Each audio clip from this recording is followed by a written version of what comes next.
नमस्कार, माझे नाव शुभ्रा पिंगळे. मी आता 7वीची विद्यार्थिनी आहे. आज मी शिवाजी महाराजांबद्दल काही शब्द बोलू इच्छिते. एक राजा जो जनतेसाठी जगला, एक नेता जो अन्यायाविरुद्ध आणि लोकहितासाठी लढला, एक नेता ज्याने गुलामांसारखं जगणं नाकारलं आणि जन्म दिला जगातील एका प्रतिष्ठित अशा मराठा साम्राज्याला.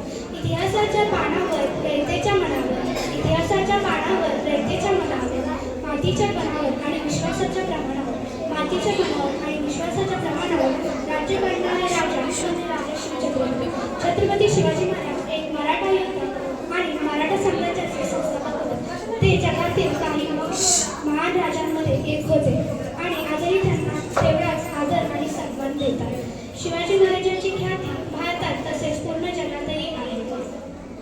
एक शूरवीर योद्धा ज्याच्याकडे आधुनिक लष्करी डावपेचांमध्ये पारंगतपणा आणि दूरदृष्टी होती आणि म्हणूनच शिवाजी महाराज एक महान योद्धा तसेच एक चालता राजा होते आणि प्रचंड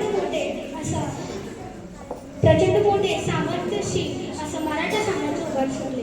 इच्छाचा महामेरू बहुजनांची आधारू, इच्छाचा महामेरू बहुजनांची आधारू, अखंड स्थितीचा निर्धारू, श्रीमंत योगी, यशवंत, कीर्तिवंत, पुण्यवंत, आचारशील, विचारशील, दानशील, धर्मशील या विशेषणांबरोबर नरपती, गजपती आणि गणपती अशा समर्थ रामदास स्वामींनी वापरलेल्या विशेषणातून शिवाजी महाराजांचे श्रेष्ठत्व अधोरेखित होते. धन्यवाद.